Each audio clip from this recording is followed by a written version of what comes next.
आज मैं आपसे कुछ ऐसी स्टोरी बताने वाला हूँ जो आज तक किसी ने आपको बताया ही नहीं होगा।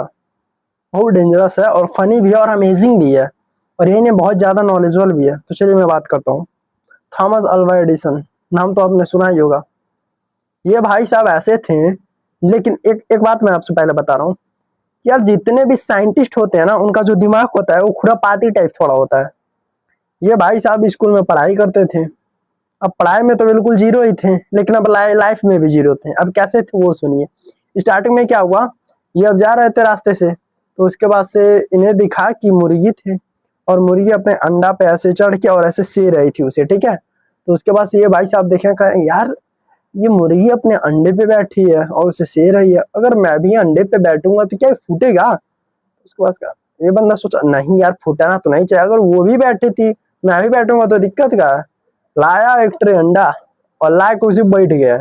अब समझ जाइए फूट गया पूरा, पैंट के साइड में कचड़ा लग गया और धुलाई हुई। माता जी इनको खूब पीटे बकायदे। उसके बाद से अब यहाँ से हुए छुटकारा, तो फिर उसके बाद से इनके घर में एक नौकरानी काम करती थी। उनकी एक छोटी सी बच्ची थी, इतनी छोटी, उसके साइज की थी। तो उसके बाद से क्या हुआ, थॉमस अल्वा एडिसन बोल रहे हैं, यार एक कीड़ा देखे उड़ते। ऐसे बैठे तो कुछ चेयर पे आराम से, और ऐसे बैठे थे और जरूर खुरापाती और तो माइंड इनका चलता ही है। उसके पास ऐसे बैठे थे तो देख रहे हैं यार एक कीड़ा उड़ रहा है। तो फिर सोचे, अब इनके दिमाग में फिर एक आइडिया आया। अब क्या आइडिया था वो सुनिए। आइडिया यार अगर कीड़ा उड़ रहा है तो क्या मैं अगर इसे पीस के नौकरानी की अगर लड़की को पिला दूं तो क्या वो भी उड़ने लगेगी ना। इस तरीके से फिर दिमाग में आया, हाँ शायद उड़ने लगे, मुझे जहां तक लग रहा है शायद उड़ने लगे। उसके बाद से भाई साहब का कि उस कीड़े को मार के उसका चटनी बना के और उसे ग्लास में बढ़िया से घोल के उसे पिला दिए नौकरानी की लड़की को। अब उसका हो गया तबीयत खराब। अब जब तबीयत खराब हो गया भाई साहब, फिर आई उनकी माता जी, पता चल गया कई दिक्कत है, फिर दवाई हुआ इनका, खूब बकायदे पीटे।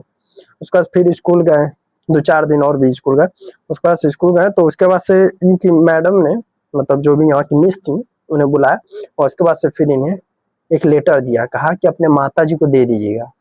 बोले ठीक है। वो लेते हुए आए और अपनी माता जी को ऐसे दे दिया। उस पे लिखा था कि आपका लड़का इतना मेंटली वीक है और इस स्कूल में पढ़ा नहीं सकते उसे, ये लिखा था। तो माता जी ने पढ़ा। उसके बाद से एडिसन ने पूछा, मम्मी क्या लिखा है। तो मम्मी ने बोला कि कुछ नहीं, ऐसा लिखा है कि आपका लड़का पढ़ने में इतना ज्यादा इंटेलिजेंट है कि वो हम उसे पढ़ा नहीं सकते, ऐसे टीचर ही नहीं है जो मैं इसे पढ़ा सकूं। बस वो थॉमस अल्वा एडिसन खूब खुश है, कहा अरे यार मैं इतना तेज पढ़ने लगा।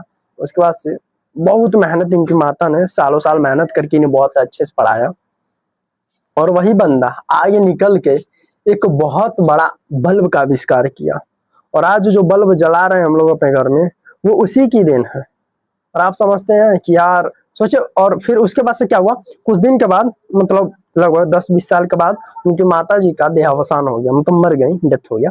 तो उसके बाद से उस बंदे को वो चिट्ठी मिली, और चिट्ठी मिली ना तो पढ़ लिया, वो बंदा लिखा था उस पे जो भी। तो उसके बाद से जब देखा तो आंखों में इनके आंसू आ गए कि यार फूट फूट के रोने लगे।